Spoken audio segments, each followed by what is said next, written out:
심포삼초 두 번째 강의로 아까 이전에 했던 그 강의에서 약간 더 중요한 부분이 있어가지고 배지압에 대해서 더 한 번 더 확실하게 더 하고 그 부족했던 부분을 다시 더 설명하는 시간으로 하겠습니다.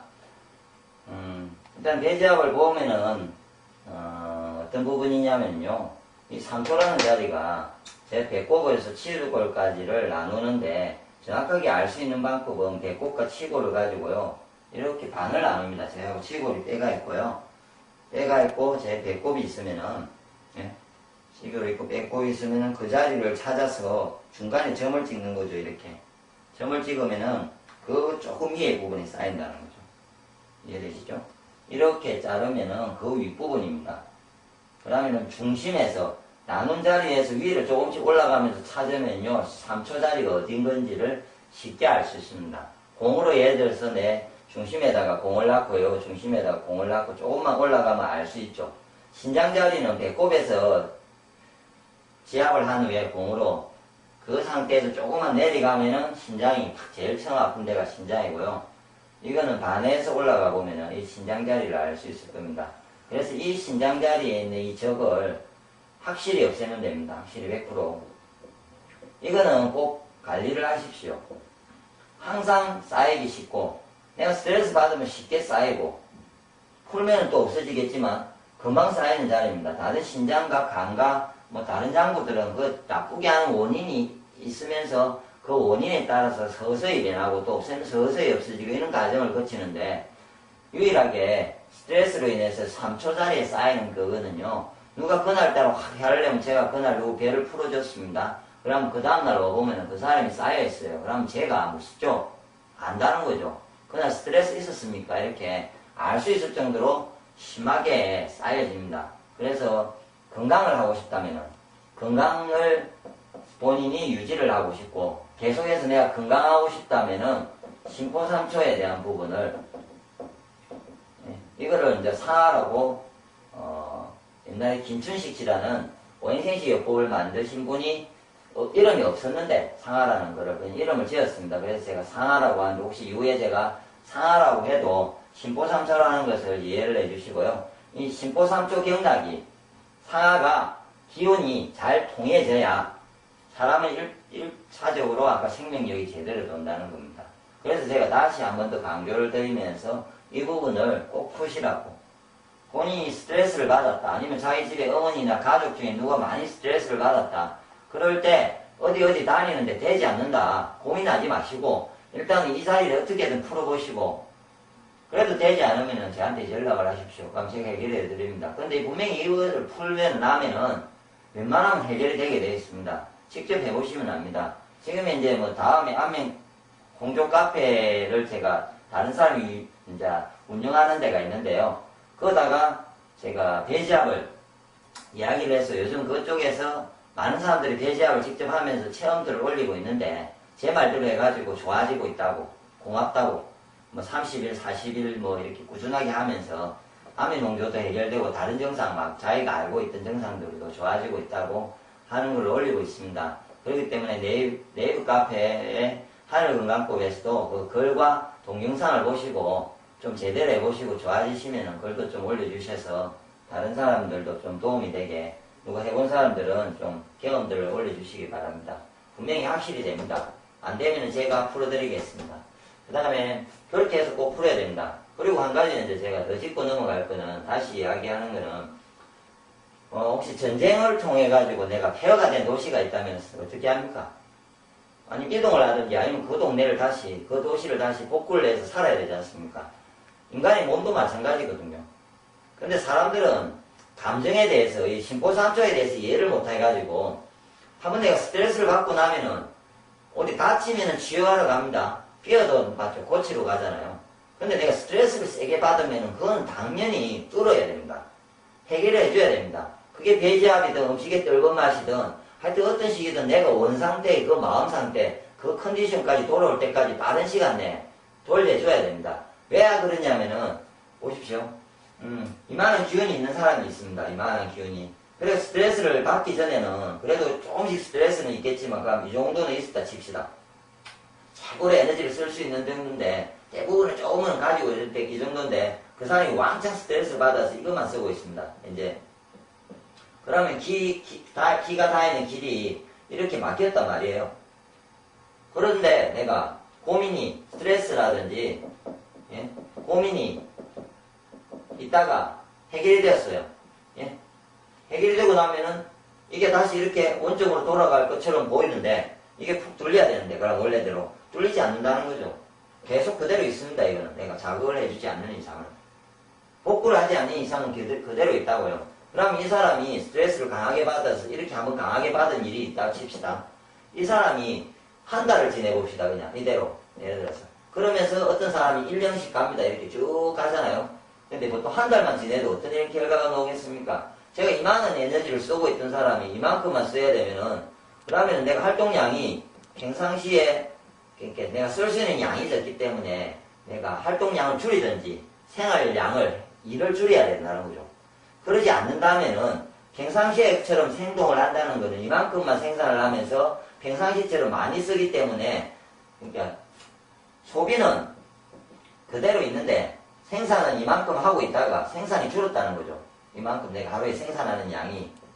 그러면 이게 마이너스가 발생하게 돼 있습니다. 하루마다. 그 다음에 곱하기, 제가 이전에 아마 강의를 해준 게 있는데, 곱하기 30. 맞죠? 한 달이면은. 그러다가 1년이면은 12를 곱해집니다. 이러면 얼마나 쌓입니까? 이 넘칩니다. 그만큼 내 몸에 있는 기가 없어진다는 거죠. 그래 되면은 이 상태로 돌아간다는 거죠. 내 몸에 원래. 예? 원래 가지고 사용할 수 있는 에너지가 이만큼 있었는데, 이제 그게 축소되어서 계속 줄어들어가다가, 이제 지금 사용할 수 있는 에너지 한 달이 지나면 이만큼 된다는 거죠. 그럼 그때 또 스트레스를 내가 받았어요. 그럼 또 그 사람이 두 번째에서 강하게 받았어요. 또 이 상태에서, 또 오래에서 또 좀 지나면은 또 이 상태로 돼요. 기운이 급속하게 약화되는 거죠. 한 1년만 지나가지고요. 혹시 스트레스를 받아본 사람은 아는데, 그냥 1년만 지내보면 그 강력한 스트레스로 인해서 이만큼 간다는 거죠. 그러면 이 상태하고 내가요, 1년 전에 이 상태하고 내 기운의 차이가 이만큼이나 차이가 나지잖아요. 엄청나게 줄어들잖아요. 그러면 이때는 내가 스트레스를 받아도 쓸 수 있는 양이 둥근 양인데, 이때는 스트레스를 받지 않아도, 옛날에 내가 스트레스를 강하게 받는 만큼 부임 원수죠. 세상에 기분이 좋을 때가. 그런데 이 사람이 스트레스를 받으면 이만큼이에요. 그럼 이걸 가지고 어떻게 내가 몸에 에너지를 돌리냐고요. 그러니까 소화가 안 되고, 뭐 가슴이 답답하고, 이 모든 거는 다 내 몸의 전체적인 기운이 빠진다는 거죠. 그래서 황제내경에 말한 것처럼 범민과 가로를 하면은 신장에 정이 고갈된다. 네, 이게 명언인데, 이렇게 해서 고갈되어가지고 이 상태가 내게 1년 후에 내 모습이라는 거예요. 스트레스를 받고 한 두 번만 연속해서 타격을로가 받았어요. 한 번이든 두 번이든 받으면 1년 후에 이만큼 된다고요. 그럼 이 사람이 건강해지려면 어떻게 해야 됩니까? 이때는 뚫어도 줘야 됩니다. 이때는 복잡해집니다. 이제 막힌 희애를 뚫어도 주면서 기운이 좋아지기 위해서 음식으로 보충을 해야 됩니다. 계속해서. 기운이 좋아지기 위해서. 근데 예를 들어서 이 사람이 처음에 이걸 알았습니다. 그래서 스트레스를 받아서 힘이 없잖아요. 그러면 일주일 내라도 이 사람이 확실하게 이걸 뚫어서 다시 이 상태로 만들면요, 일주일 내에 그만큼 낭비가 되지 않고 원래 자기 기운이 그대로 유지되고 있기 때문에 해결이 돼서 원래 스트레스 받기 전에 상태까지는 못 가도 그래도 그거에 근접한 상태까지 자기 몸 상태가 된다는 거죠. 그럴 때 약간의 음식 조절을 하고 좀 쉬어주고 하면은 본 상태였던 몸 상태로서 회복이 되게 되어 있습니다. 이 부분 이해되십니까? 분명히 말하는데 이 부분을 사람들은 해결을 하지 않습니다. 그렇기 때문에 지금부터라도 마음에 문제가 생겼을 때는 꼭 해결을 해야 됩니다. 다리가 삐인 것보다 더 심한 겁니다. 마음에 문제가 생겼다는 거는. 그렇기 때문에 혹시나 마음에 문제가 있어가지고 더 구체적인 걸 알고 싶으신 분은 아마 저를 찾아오시든지 이후에 교육이 있다든지 차원의 교육이 있을 때 서울에도 하는데 그럴 때 찾아오셔서 교육을 들으시고 직접 배워서 하시고 그 다음에 배제압을 해가지고 지금이라도 배를 왕창 세게 푸시고, 예? 그리고 평상시에 뜰분 맛의 음식을 보통 전체 양에서 자기가 뜰분 맛이라고 분류됐던 음식들을 거의 한 50%씩 이렇게 꾸준히 항상 먹어가는 과정. 그래서 예전에 김춘신 씨가 오행생시 요법을 만드실 때 그 내용 중에 음식에 대해서 배분을 할 때, 생식을 만들고 할 때 거의 50%를 떫은 맛으로 넣었습니다. 나머지는 모카토금수를 가지고 넣었습니다. 그 50%를 넣은 이유가 이렇게 사람들은 마음의 영향을 그렇게 많이 받기 때문에, 그래서 항상 마음의 어떤 심포삼초의 기운을 좋게 하는 그런 기운이 많은 음식을 항상 내가 먹어와서 음식으로 해결해야 된다. 그런 건데, 그건 이전에 평온한 상태에서 사람들은 음식만 갖고 해결해질 수 있지만, 제가 보기에 음식으로 절대 해결이 안 되어질 수 있습니다. 누군가가 음식으로 해결된다는 것은 적당한 정도의 스트레스입니다. 자기가 강한 스트레스를 받았을 때 유일한 해결 방법은, 현재는 제가 찾았던 방법은, 다른 누가 기회를 강하게 심포삼초를 들을 수 있는 분이 있으면은 저도 배워서 그걸 공부해드리고 싶은데, 지금 현재 제가 알 수 있는 강한 방법은 배지압과, 그리고 좀 약한 방법은 손목 때리기입니다. 그래서 이 부분을 제대로 실천하시면서, 아까 오행에 제가 이전에 음양 오행에서 모카토금수에 대해서 설명을 해드린 게 있습니다. 그것을 그대로 이해를 해가지고 본인이 어떤 장부가 약한지에 따라서 그 장부를 좋게 하는 맛과 그 장부를 좋게 하는 어떤 자리, 이건 간이고 신장이고, 예? 삼초고 소장이고, 뭐 이렇게 방광이고, 이렇게 제가 그려놨던 배지압 자리도 하시고, 난주되면 몸의 경락 자리도 아신다면 경락 자리도 하시고, 통증이 있다면 그 통증을 없애기 위한 몸의 구체적인 경혈 자리도 작업하시고, 그런 구체적인 맛과 생활 습관과 이런 부분들을 다 제 글들을 보시고 동영상을 보시고 실천하면은 좋아질 겁니다. 그런데 다시 강조하지만, 마음을 실천하지 않고 심포삼초를 풀지 않고 나머지를 다 했는데 왜 안 좋아집니까? 절대 저한테 따지지 마시고, 심포삼초를 일단 푸시고 나면은 한 50%는 일단 많이 해결된다는 겁니다. 무조건.